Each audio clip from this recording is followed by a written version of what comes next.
Siblings, loved ones, relatives, welcome to the Reflection Circle in honor of the Energy Democracy Project's co-founder, Al Weinrub. Thank you so much for taking an hour out of your busy day to sit with our ancestor. My name is Crystal Huang, and I'm the coordinator of the Energy Democracy Project, and will be your MC for the hour.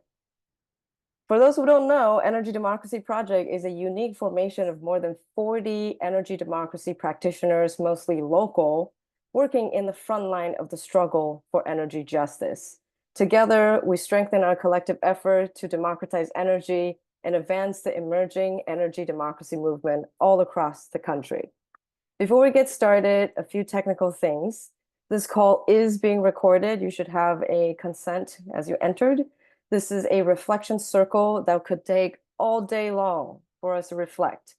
So we really ask everyone to respect the time that we all share and spare with each other, 1 hour to listen intently and share thoughtfully. Please keep yourself on mute until the circle opens up. And when the circle opens up, please respect the time limit. I will be holding a little time limit thing to help everyone cooperate with each other. And please use the chat for any questions if you think of any. Well, I will do my very best to address these questions on the call, and hopefully folks who are reflecting and listening intently as you're reflecting back to also help address these questions. We're holding this space together. If we cannot, any question that's not being addressed, we will be sure to address them in future webinars. I do want to make sure to check with folks. Can folks see the screen, everything all good tech-wise? Great, because I'm running this solo. Great. So now, because of interest of time, we're just going to jump right in to give you all an overview of today's call. Today's call is to reflect on Al's words. And as we come together, we will reflect on our ongoing organizing for justice in the clean energy transition. We will first ground us in a shared understanding of Al's legacy and listen to a 7-minute recording of Al. We will then kick off the reflection circle with those who work closely with Al within the Energy Democracy Project to reflect on the contradiction and where we should go as a movement.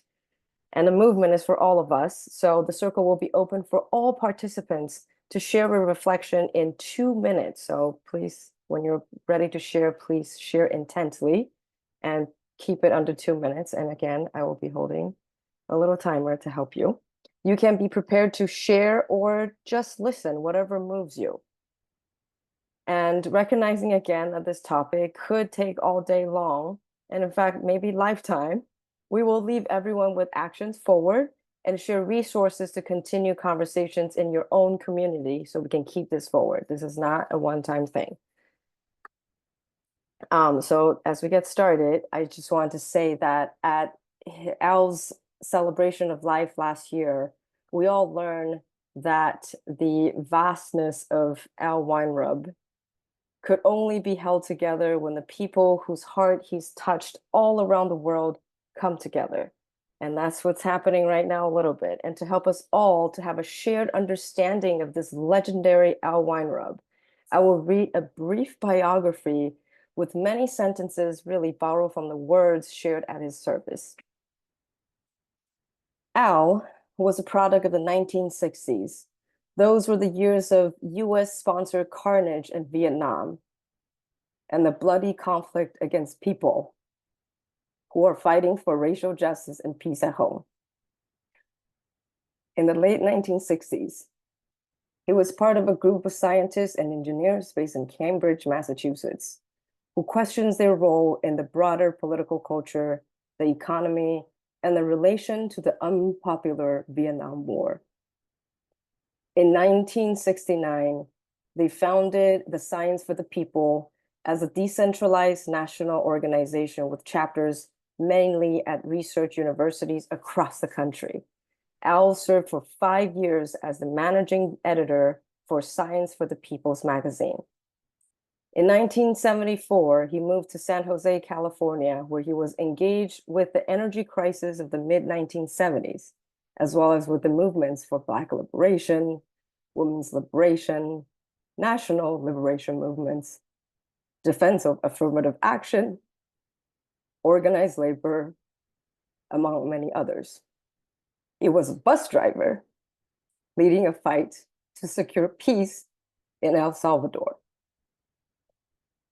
His labor activism took on an international scope when he co-founded the labor network on Central America in the early 1980s, uniting unionists and leadership at all levels of US labor movement in support of Central America's unionists.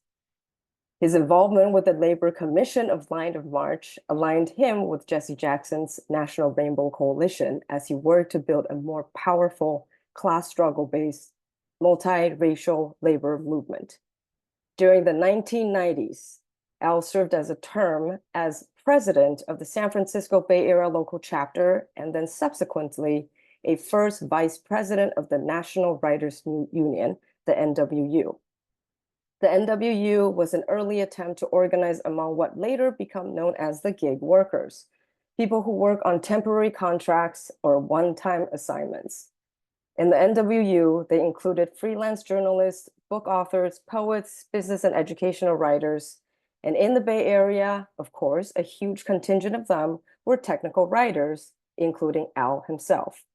Most recently, Al devoted himself to the climate crisis and to the democratization of energy, building local, state, and national alliances grounded in environmental, economic, and social justice. Alongside movement leaders Denise Fairchild and Anthony Giancarino, Al held a vision for the Energy Democracy Project that led to the publication of this book, Energy Democracy, Advancing Equity in Clean Energy Solution in 2017. Years later, we, as the Energy Democracy Project, continue this movement to promote real people-powered solutions, ones that cannot be co-opted, sold, or aligned with profit-fueled interests. Solutions that empower our communities and that support the health of global ecosystems. He continued to be on the steering committee of the Energy Democracy Project until the last week of his life. And 1 month before Al transitioned, he left us with his final paper. For those who don't know, it's The New Renewable Energy Tyranny, and I'll drop in chat so you can have it for now. In this paper, you can see both the biting critique of oligarchy, of greed, power lust, and hypocrisy. At the same time, the faith and capacity of people to cut through the BS, understand the world, and change it. With what we are facing today, this is the moment when we need that kind of role model more than ever before. He has shown us the way. And the reason why reading his bio my voice tremble is because as I'm reading this bio in way before I was born and right around the time my parents were born, the struggle is the same as what's happening today. It makes me so angry. But I'm so happy to be in this reflection circle today with you. To kick off our reflection circle, I will play a short audio recording where we ask Al, why did you write that article called The New Renewable Energy Tyranny? What's your reflection on the status of the movement we sit in today? And here, can you all see the screen that changed? Great. I guess I just wrote this article recently, the new renewable energy tyranny, and I guess people might want to understand like what was going on in my mind or what was driving me to write such an article, because certainly the whole notion of renewable energy is not thought of as a tyranny, but it very much is, as we're currently living it today. And so just a few things I wanted to say about what sort of propelled me to start talking in this kind of language and to start addressing these issues. And I think there are probably two main aspects I just want to touch on really quickly, because I want this time to be taken by other folks to think about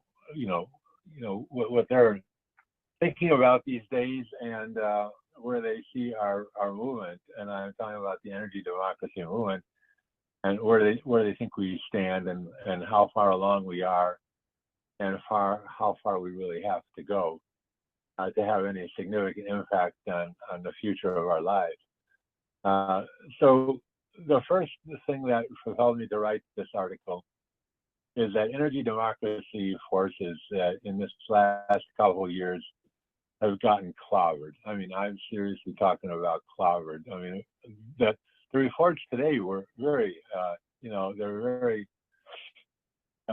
they're very optimistic, and the work is really good that people are talking about within the energy democracy, within the energy democracy project. I mean, we've been working together for some time. We have some general understandings and whatnot.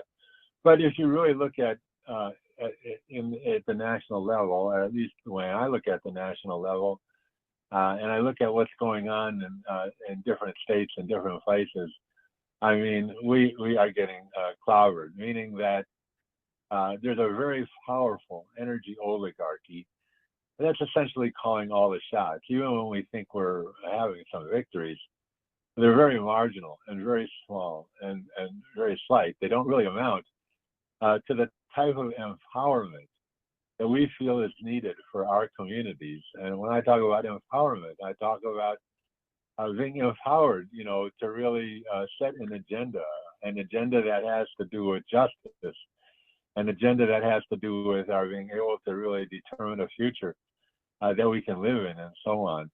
When we talk about that kind of power, we are outnumbered thousands or millions to one in terms of the resources that are arraigned against us, and so we tend to, even when we think about victories, we're thinking of such marginal victories that they don't largely amount to changing the real groundwork that's needed in order for us to survive.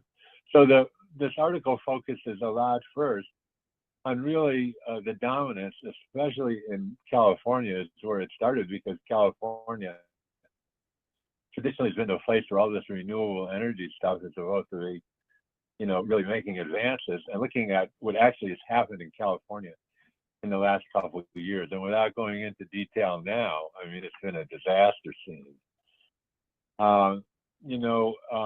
So just as a way of, thinking about what's real, that's what we've seen. The article then goes into talking about, at some length, about the real difference between a centralized and a decentralized energy model, because any sense of justice, any sense of energy justice, comes out of some model of how energy development takes place, who controls it, who's in charge, and what way we even approach that question. And what we've seen is that the model that's the dominant model, and really a dominant model, is that there has developed a corporate renewable energy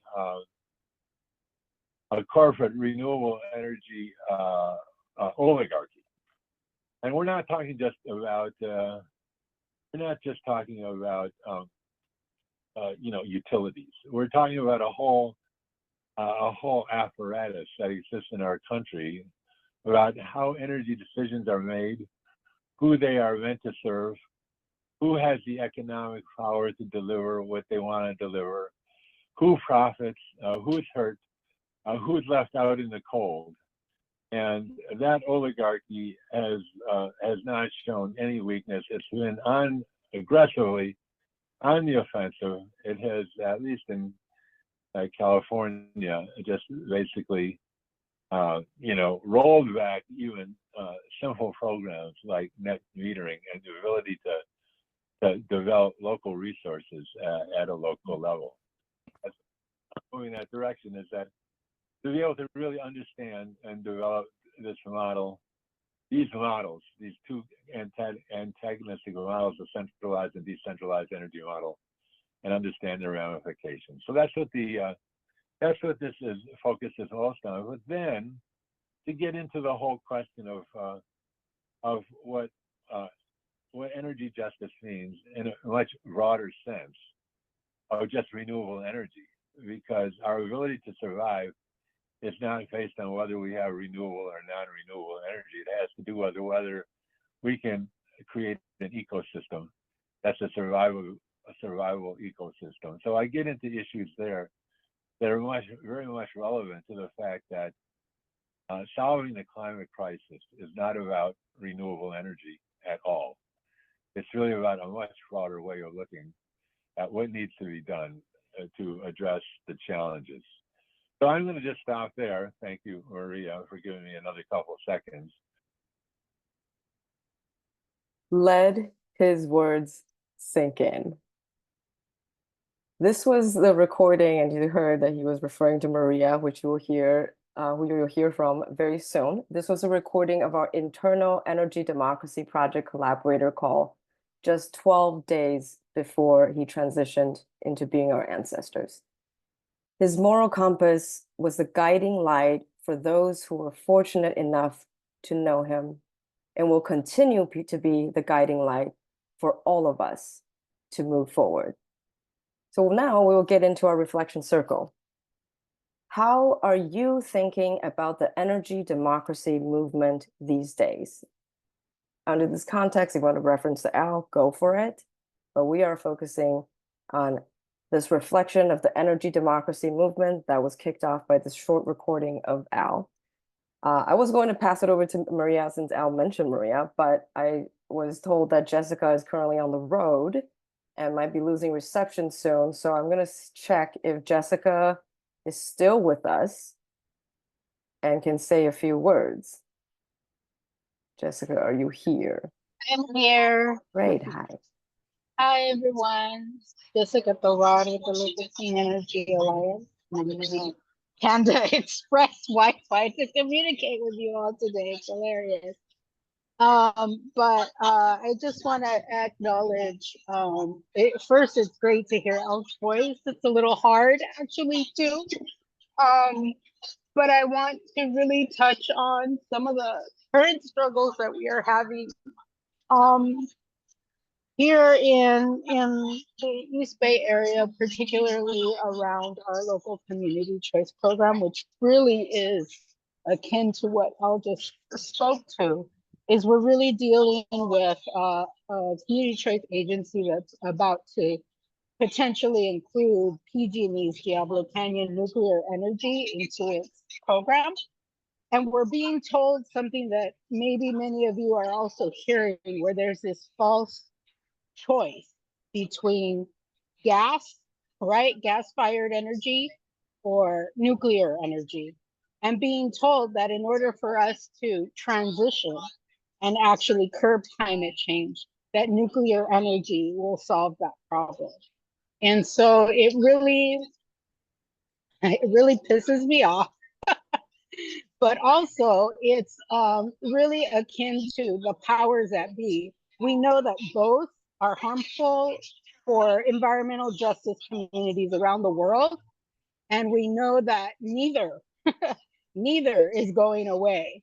And it's the result of the fact that, you know, these neoliberal decision makers are propping up the same crap, corporate crap, that we've been fighting for a long time. And so, you know, I just wanted to mention that because it's an ongoing struggle. And we're little by little, these same corporations are attacking the policies that very much benefit people having the right to own their own energy, and also, you know, really attacking our resilience and survival moving forward.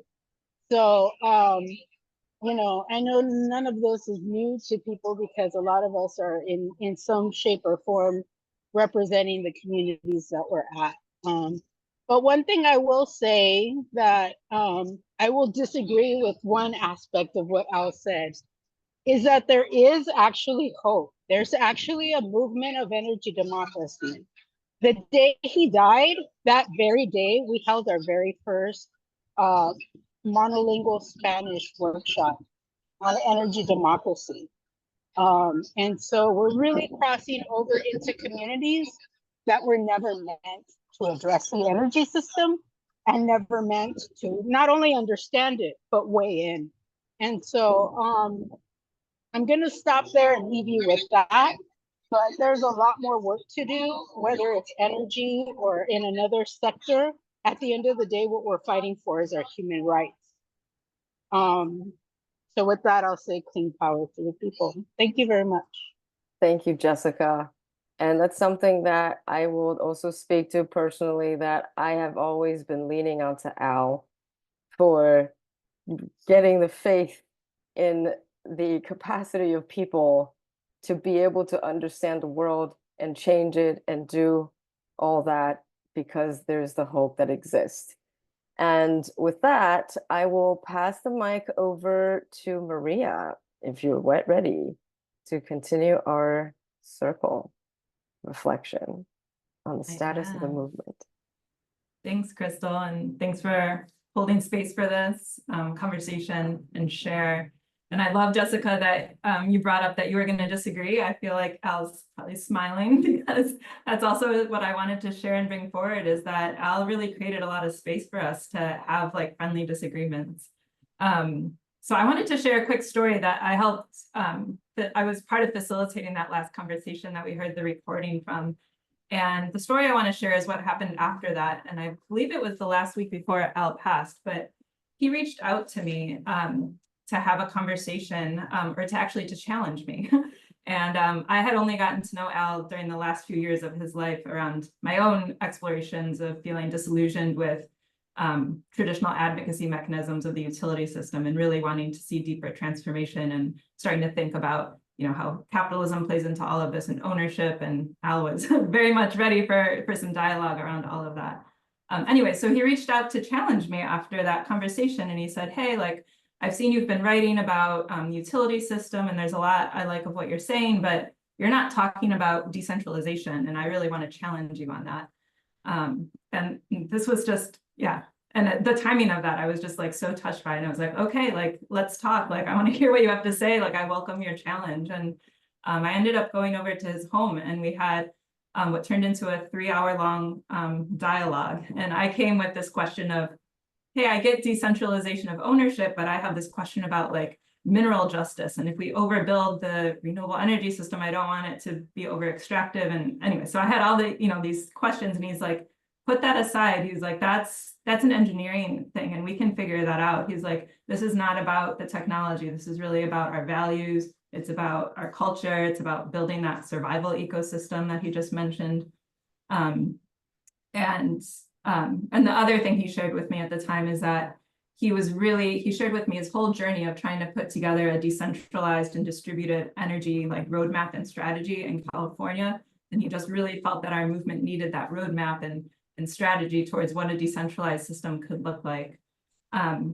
So anyways, the thread about it's not about the technology, you know, Al wrote Energy Democracy, or co-edited it with Denise Fairchild, and who I now am working with and for. And it also just made me reflect that at the last Energy Democracy project convening, Denise also suggested to us, or invited us to think about, you know, is renewable energy a false solution, or under like what conditions might renewable energy be a false solution? And I just reflect that, you know, in both of their journeys, they've gotten to this place of really looking at, you know, what's underneath all of this, and how are we thinking about our culture and how we work together, and the commons and self-determination, etc. So I want to thank you for creating space for this honoring of Al, and just wanted to, in his honor, share that I would love to see more critical dialogue in our movement, just like Al challenged me.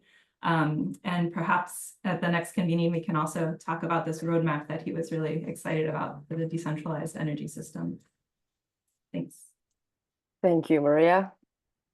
For the interest of time, we'll pass the mic over to Gail, who is a major person in the Council of Thinkers working with Al.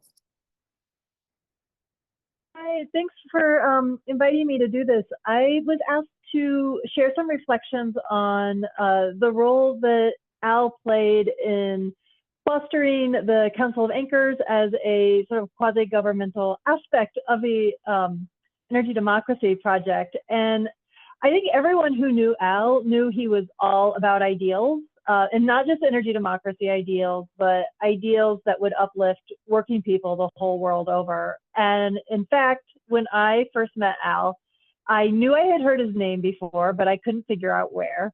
And after plying him with like 20 questions about his background, I finally found out that he had authored an influential book about the role that the American labor movement had played in cooperating with the CIA to undermine worker and peasant movements in Latin America.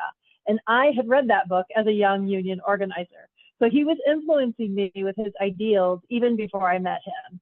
And in digging in a little more, I even learned that he, in 1971, the year before I was born, he had had charges pressed against him by Harvard because he had the audacity to challenge the president of Polaroid for their profiting off of apartheid in South Africa. So he was definitely a man of ideals. And I think for a lot of us, the passion for just causes comes really easily. And the difficulty comes in the tedium of creating change. And because mostly movement work doesn't involve indulging fiery passion, mostly it involves sitting down with lists, enduring long meetings, making follow-up calls, researching what might be possible, and finding those little shifts that feel totally unsatisfactory, but which we hope will create tipping points. And those are the things that he worked on. And it also involves, building a movement also involves having governance structures within our movements that are wise, fair, and liberatory. So the idea for the Energy Democracy Project was born at the same meeting where I met Al. People at that convening, many of you, knew we had found a special group of collaborators, and we knew if we brought intention to continuing to be in relation, that we could do more in our work to uplift energy democracy, and that we could do it more joyfully. We also knew we didn't want to form a new organization. We wanted just enough structure to keep us going. So in figuring out what that structure would be, Al would stand on principle to help ensure that our structures were ethical in both conception and execution. And those of you who know he would really stand on principle. But at the end of the day, when a decision was made, he would exercise that other great virtue of movement leaders, which was discipline. He would accept the decisions of the whole, standing in fundamental contradiction of understanding that while building movements involves us speaking our opinions strongly, it also means we belong even when we dissent. And so I hope one thing we can all take away from Al's example is knowing that a movement can be built only through a diversity of ideas and a unity of intention. So be a thorn in your comrade's sides, just like Al. Thank you, Gail. With that, we'll pass the mic over to Erica. If you are here. Yeah. Yes, I'm right here. Thank you to everyone who shared so far. I think that there's so many of these threads that I want to pull on, but my name is Erica Flores. I use she, her pronouns. I came to this movement, to the EP in this space when I was 22 years old, 3 years ago.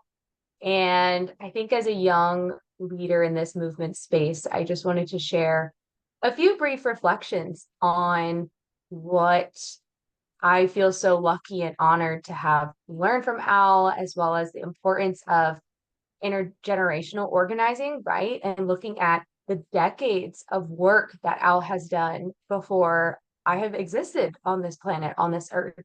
And to a point that Crystal said earlier, thinking about how the position that we're in right now and the struggle that we're in can sometimes feel so overwhelming and can really feel just like you're lost in this like sea of every single thing I turn and look at feels like it's breaking. And I actually think that so much of that grounding that I have found has been due to learning from Al, from other folks in our movement who have been doing this work for decades, and the struggle is the same. The same issues that we're running up against, people have been fighting against for decades. And it's so frustrating on the one hand that we're still in this situation. And at the same time, I feel like this these breaking points, these systems are that were designed to be this way are reaching this kind of head. And so for me, some of the things that I really learned from Al was the conviction, the way that Al really stood on what he said and what he meant, and he was going to follow through on those things. And witnessing that and being in community and spaces and in leadership with Al was such an honor to be able to move through that type of way of being, that way of existing together, and to understand that the tension we hold together is actually a opportunity to become stronger and to become more aligned in our intentions. And so I think as a young person who can often feel this sense of overwhelm, the grounding that Al's work has brought me, the information that it has brought me, the teachings are so important in all of the work we do. And I guess I just want to close on really thinking about what it means to carry this work forward, carry these messages forward, carry the work of our ancestors, of the folks from many of these decades into the work that we're doing today, and thinking about how we're influencing this work and thinking about how we're carrying forward energy democracy to all. Thank you so much for those words. And yes, we need intergenerational connection to be able to build a movement, as we see from Al's bio, that the struggle is the same years over years, but the struggle continues, the people will be free. And we were supposed to hear from Denise, but it looks like Denise had to drop off. And I will read in chat Denise Fairchild, who was, as mentioned by a couple others, I think it was Maria, mentioned that Denise Fairchild was the co-editor of the Energy Democracy book with Al. And she left in chat saying that she is in transit, but want to share her appreciation for the love that Al had for our movement and his fierce resolve to not compromise principle or justice. And Al will try to re-engage when she connects. But with that, we will make space to open up a discussion for our participants to reflect on the movement, because you're all part of the movement with us, whether you're actively part of the Energy Democracy Project, or you're doing energy democracy work locally, or you're interested in making sure your work is aligned with energy democracy principle, or that you love Al and have deep, deep respect for his decades of justice organizing, are very curious about his climate work. You are welcome to be part of this reflection circle.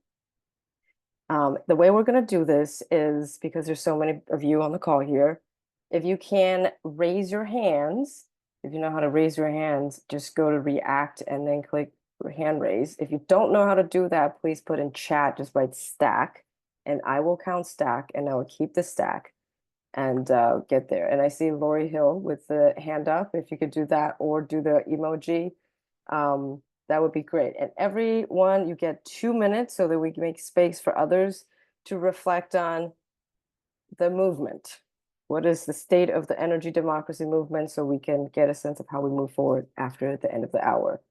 And with that, Lori, the floor is yours. Thank you very much, everybody, for organizing this, and everyone who's spoken so far. I've known Alan, is what I call him, since I was 12 years old when I met his younger sister. He was 15 years old at the time. I met his younger sister, Evie Weinrub Lusthouse, when we both went to Herbert Hoover Junior High School in Buffalo, New York.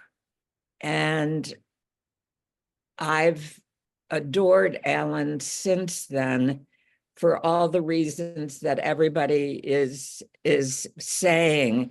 His ability to view the broader picture on all the important issues facing us as a human species on our one planet, and his ability to think about strategies that address those most crucial issues, like energy democracy. And the risks we have if we don't do that effectively. I totally miss him and wish, especially with what's going on in our country and the world, that he were still alive, as I think we probably all wish. So thank you again for doing this. I appreciate the discussion. And thank you for the time.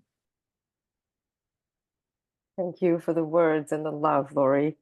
I see Dave, you're on Stack, so good to see you. If you could do a brief intro, who you are, your name, organization, if applicable, and location. Hi, I'm Dave Rosenfeld. I run the Solar Rights Alliance. We're the nonprofit association of California solar users. It was great to hear his that kind of like growly, cantankerous, voice of his. I always really just loved that. When I started Solar Rights Alliance, I thought that I've always felt a little bit like an imposter because my feeling about, I'm a climate activist, but I've always felt that, solutions where the benefits don't accrue to ordinary people. I just always kind of felt like, well, what are we really fighting for? And kind of did not find that sentiment really, never really felt myself at home in the environmental community because that's kind of how I kind of take it. And I remember when we were starting, he was one of the first people I met. And, that's just obviously where he was coming from. And he introduced me to a whole world of people who feel the same way, that we can actually walk and chew gum at the same time. It doesn't have to be this abandon all of our principles about like how you put people at the center of stuff. So that was, I've always kind of held that as like, okay, yeah, I'm going to double down on that sentiment. I think the other thing that really has stuck with me is like, yeah, it's an oligarchic system run by a bunch of sociopaths. Like, this is not a thing you don't compromise with people like this because they're not negotiating with us. So why would you negotiate with them? It's like purely about power. And so our goals and strategies should just be built on that premise and stop having this illusion of like anything other than that. So, anything that, we're launching a campaign this fall to just go after the utility lie about rooftop solar. And that's what we're calling it, is it's a lie. And we're going to just go after that lie. And that was totally Al infected all of that work that we did, just going like, stop using euphemisms like misinformation or whatever. They're just lying about local clean energy. And so we're going to call that shit out and mobilize people around it. And so, thank you, Al. And thank you, everybody, for everything that you're doing. Thank you, Dave. Thank you for the words. I'm tracking Stack here. I'm on Stack, and next we have Mary Rose and Igor. If anyone who's interested in saying a few words, stepping in a circle, please raise your hand, as many are doing, or put Stack in chat if that's easier for you. I'm going to put timer off for myself. So a lot of people at Energy Democracy Project knows how I met Al. And the first moment I really met Al, we immediately, within the second sentence of meeting each other, it was supposed to be an interview for me to potentially help local clean energy out with their little fundraiser party. Within the second sentence, we clashed with disagreement. I was a green capitalist, believing that capitalism can be fixed and renewable energy will save all of us. That was me at the very beginning when I met Al. And neither of us would back down. And as everyone has heard, that Al is stuck to the principle. And I was a stubborn young person. And so we debated with each other for 4 hours straight, to a point that the sun has set and neither one of us were willing to stand up and turn on the light, so we couldn't even see each other's faces. But he had to go home and cook for his wife, wonderful Edith. And so we ended the conversation. And ever since then, every single Friday, I will meet up with him and sit down and have 5-hour-long conversation and debate or dialogue, difficult dialogue, recognizing that we are aligned in intention, as what Gail said, and celebrating our diversity and our background. And with that, both of us have shifted and we became more powerful together. I do also want to name that even though I'm the coordinator of Energy Democracy Project, I actually have a full-time job with People Power Solar Cooperative, a clean energy cooperative in California, building a complete alternative of what energy system could look like. And the reason why I do both jobs is not because I'm bored. The reason I do that is because if People Power Solar Cooperative can be wildly successful at best in this current construct of a dialogue, we would just be that cute little cooperative that's doing cute little thing in California. And I'm not interested in spending my time doing that unless we have a platform where we can talk about what we're actually fighting for. And this is why I allowed myself to be convinced by Al to continue to hold this national space so that we can continue to have these dialogue while celebrating our diversity, so that we can actually start planning for the long game and we can start to be more strategic with each other. And it's so great to be here with you all. With that, I'll pass the mic over to Mary Rose. Thank you, Crystal. Hello, everybody. Mary Rose Taruk. I am now the Energy Justice Director at the California Environmental Justice Alliance, but I got to work with Al very closely when he convinced me over a picnic at Lake Merritt to take on the coordinator role for this idea to take over PG&E under the Reclaim Our Power Utility Justice Campaign. And I'm just looking at the folks who are here and what Crystal said around, these conversations that were like passionate, heated exchanges with Al.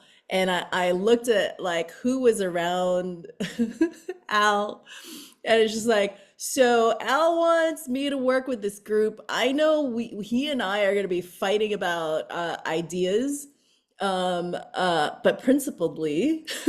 And he has Crystal at Energy Democracy Project, he had Jessica at LCEA, and Barbara and Shada, and I'm like, oh, of course, like I'm sure like he and Edith have like spirited conversations, and I'm sure when he worked with Denise, those were spirited conversations around putting that book together. I'm like, all right, I'm gonna be part of this network of women who sharpen Al, and that we also sharpen him, and so that our movement could be sharper together. And I was thinking about him today and how I had to grapple with some like, how do we engage in the transmission lines planning in California, especially under my work at SEHA, with working to retire all the gas-fired power plants, nearly 200 in the state, and where transmission lines fit in that, and how do we, where's the energy democracy in that? And I was just like, I wish I could have had this conversation with Al to guide me. And I know his spirit is here, and I'm thinking of him as I help make those decisions. Thank you. Thank you, Mary Rose. Igor. Hi, everyone.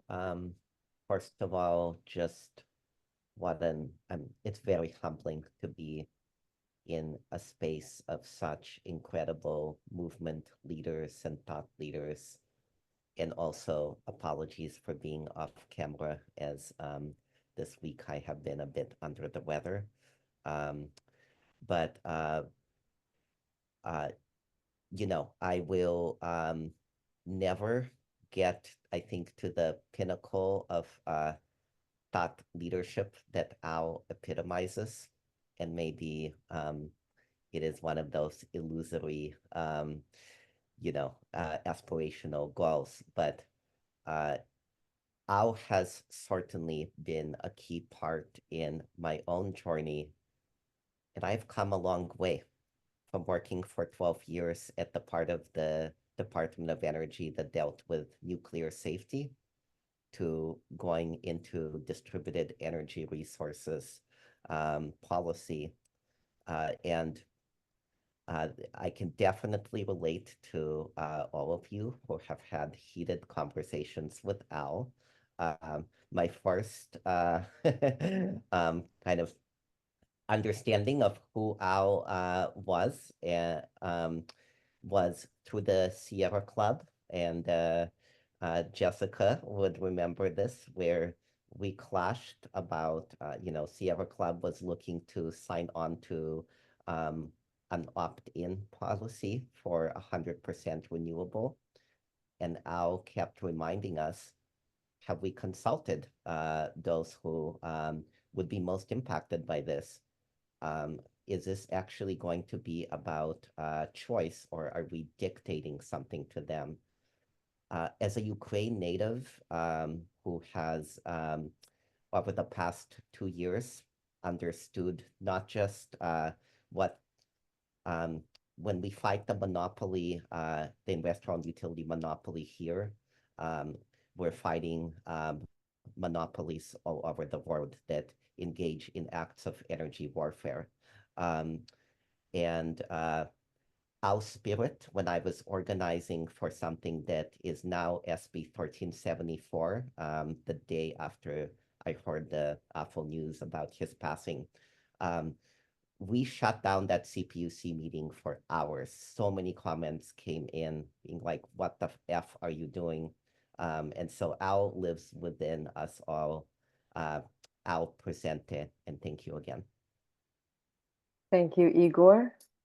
Anthony, so glad to have you here. Yeah, no, thank you. I'm sorry, I'm also on videos doing kid pickup, but yeah, I did want to just, I have not been in the energy democracy space and a little bit more in the broader climate justice space recently. So I'm sorry I've not seen you all, but I want to add into the into the fiery conversations with Al, and I'm usually not an arguer, but I think the thing that I really appreciate is, Al always leaned into the contradictions, and as Mary Rose said, with principle, right? Principled struggle, but leaned into contradictions, and I think that is something that the only way we will win in this movement is if we actually lean into those contradictions and challenge each other to sharpen each other to be stronger, to find out what we have aligned, where we are, what's the common values, where there's disagreements, but how do we continue to move to push together the solutions for justice that are all with all of us. And I think that has always been a lesson I learned from Al from the get-go. And I met him 12 years ago. I don't remember. I think the first conversation was a disagreement about about something around community scale. But I really do miss Al's voice. It was really just an honor to hear that today. So Crystal, thank you, and to the team, thank you for playing that. It was just that was a gift in itself today, and I'm just going to take that forward. And I just, I just appreciate the vision, the work. People are continuing it. Al also was completely selfless to a point where he wouldn't even name the things that he actually did that were transformative, because he was so focused on giving to the community and not making it about him. And I hope that we all take that and move without our egos and move together as a collective, with contradiction, but with a true deep commitment to each other. So thanks.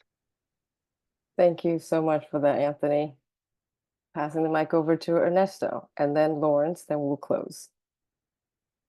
Okay, hi everyone. It is an honor to be here and to be sharing about Al. And I thought I'd be a little bit humorous about it, but just to show you how things are not personal with Al, even though you might think so initially. There was a time where I decided to, during COVID or right after COVID, shave my head because going to the barber was difficult. And he looked at me and he said, "So which one is it? Is it midlife crisis? Is it life? Did you have this? He just gave me a whole list of things, and I was like, okay, so this is just how he is. You can you can understand where he's coming from, and you can also understand the context of how big the ideas were, because when you're looking at all of those anomalies, every single one of these random outcomes that could possibly come out of it, he's thinking about those things, and I think that that's really what led to those deep discussions, and it was really an honor to participate with him in, because by the end of the discussion, there was always a better understanding, or always like a better starting point for working together. So I really do appreciate those. Thank you. Thank you for bringing that lightness in the space, Ernesto. Lawrence. Hi, I met Al. Oh, you can probably hear me better now. I met Al after he wrote Energy Democracy, and I've been working on democracy since Citizens United, actually before with Move On and with Labor. And Al always seemed so busy every time I was with him that I always thought I would talk to him about the democracy movement as a long game to build the energy democracy movement. And I always thought I'd have time, to talk to him about it in the future. And of course, we don't know how much time we have with each other. So I'm so sorry that I never had that conversation with Al, but I have it with all of you, which I'm sure he would really approve.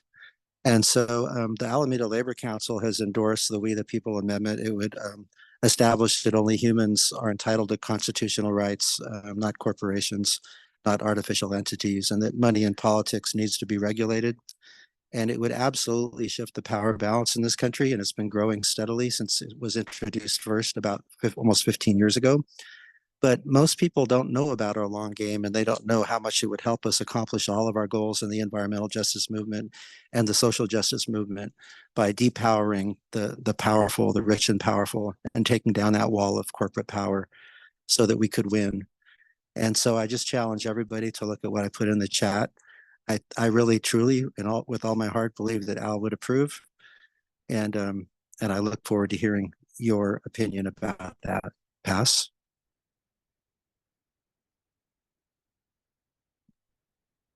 Thank you, Lawrence.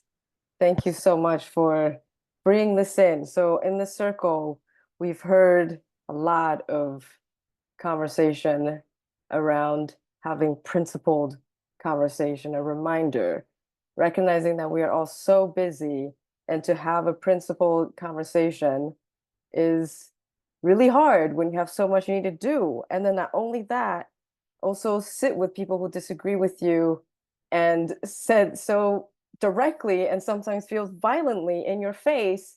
How do you hold your little ego that's in your heart, that's painting while being in it? That's a practice. And for me, hearing all this is a reminder of how do we actually continue to sit with that. Also sit with the difficulty in the diversity of who we are, especially coming in with intergenerational organizing, moving through the different decades of experience and work. And then also, how do we work across different sector? Closing out with Lawrence, bringing in a different sector. I see, Laura, your hand's up. Is everything okay? I wanted to add one other statement. Wait, can we put it in chat, because we are getting close to we are running This out will of be time. 1 minute. We don't have 1 minute. Sorry, I will have to ask you to respect everyone's time and put your comment in chat as we close into making sure that we hold each other in cross-sectorial differences, intergenerational differences, inter-identity, while recognizing that our ego is there, but we have to let that go and have difficult conversations with each other, even when we don't have the time. I can see the irony here because I am moving things forward. And with that, I would like to pass the mic over to Selena, who is now holding a campaign that Energy Democracy Project has been working so hard on, and is in part the brainchild of Al Weinrub, for everyone to participate in a narrative, to change our narrative so we can build out the democracy of everything beyond just energy. With that, Selena, if you can take us home. Sure. Thanks, Crystal. Hello, everyone. What an honor it is to be here with the legacy of Al and hear all these stories. So thank you. It was such a blessing to be able to share moments in this lifetime with Al. I met him at the California Alliance for Community Energy and worked very closely with him on the Reimagine Energy for Our Community's US campaign, Refocus for short, which I'll be sharing a little bit more about in just a moment. And what I will be sharing, I have to say, and continuing some of the themes of today, didn't always sit right with Al either. And we had so many deep conversations. And I know that if he was here, I'd probably talk to him on the phone right after this for a couple hours to talk through these contradictions. So much of the Refocus campaign was informed by a lot of the notions that were brought up in this conversation around the systemic imbalances that are leading to the renewable energy tyranny, that are leading to the imbalances in the solar fight in California, that are leading to pollution, racism, you name it. And so I hope that after we exit this call, you all know that the Energy Democracy Project is very much a hub and home for what Al built up during his last years of activism. So I'm going to share a small snippet from the Refocus campaign and our ongoing narrative.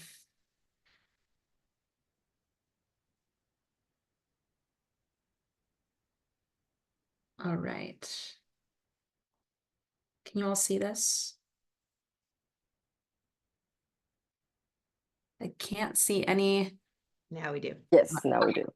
Appreciate that. All right. Energy democracy can be a complicated thing, and it can mean many things, but today we're going to root it in reimagining. And from Alaska to Puerto Rico, communities that are impacted first and worst by corporate greed and the climate crisis are rising up to advance systems that support our health and well-being.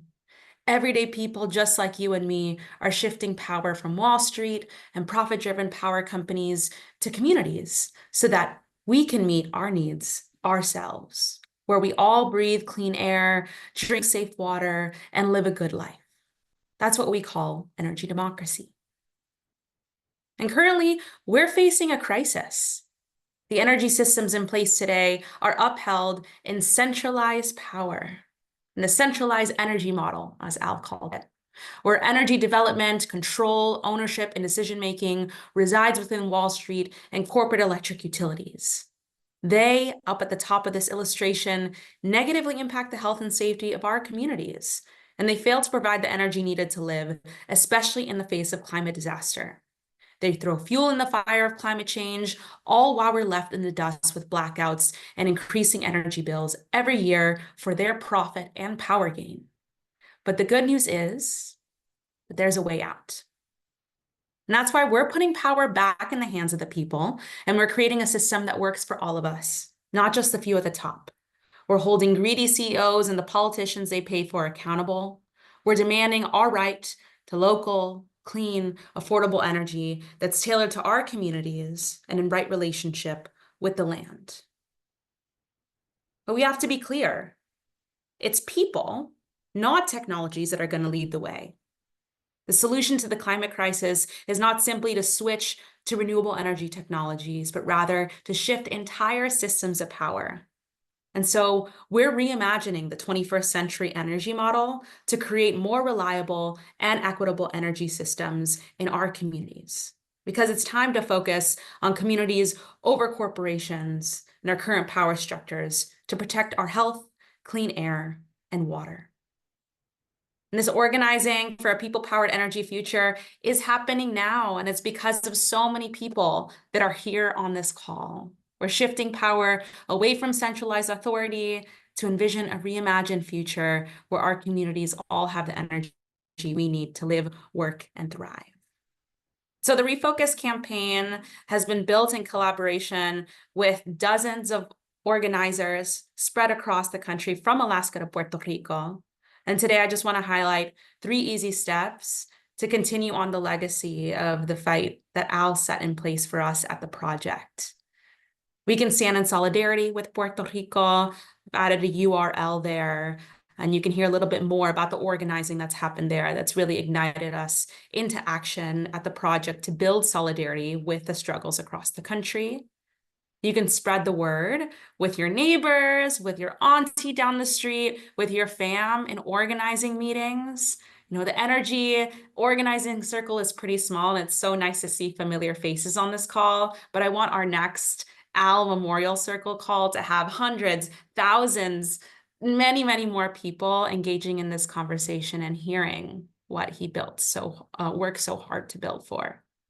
And lastly, go ahead and follow us, follow our work. We've got our social media up there, or you can go ahead and reach out to me or to Crystal to get involved if you aren't already. And I'll pause there.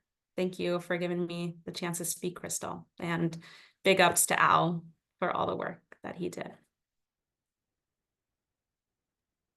Thank you so much for taking us home here, Selena, with very clear call to action on the screen. With that, this circle is closed, but for those who like to hear a few words from Laura, you're more than welcome to stay. This official circle is now closed, and you can go on with your lives. And thank you all so much for spending the hour of your very busy day with us to reflect on it so we can continue making sure we're grounding in principle and grounded in justice, like Al has always been. And just remember what Al will say to us, echo in our ears about the things that we're saying wrong. Thank you all. And as folks are moving on to their next stage of their schedule, Lori, we can have you take back the floor. You're muted right now. Thank you. Yes, I wanted to say that I was with Alan when he first met Edith, and we were at a crowded event. I don't remember what the event was, but he saw her across the room and he said to me, "There's a beautiful woman there. I wonder if she's single," and something like that. And I said, "You could go ask her." And he did. And his love for her just deepened and widened through the years as he committed to her in as deep a way as he committed to all of the political and the energy work that has so benefited all of us. So his heart was amazing. His ability to, again, fall in love with Edith and build a life together. And I saw them do it. They were wonderful together. So I wanted to add that. Thank you, Crystal, for giving me the time. Of course, thank you for bringing that and bringing this conversation from an extremely heavy space into the heart, which is so important. Thank you. And with that, for those who are still with us, if you can all take a deep breath 3 times together as we sync up while we're miles, hundreds of thousands of miles apart. So let's take a deep breath and exhale. And let's take one more deep breath. Hold it.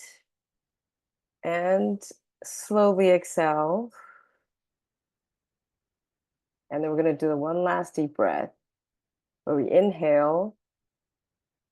And we're going to exhale saying, Ashe. Ashe. May Al be with all of us as we continue our days on. Thank you so much for your presence, and let's continue to be in touch. Peace and love, y'all. Thank you, Crystal. Thank you all. Thanks, Crystal.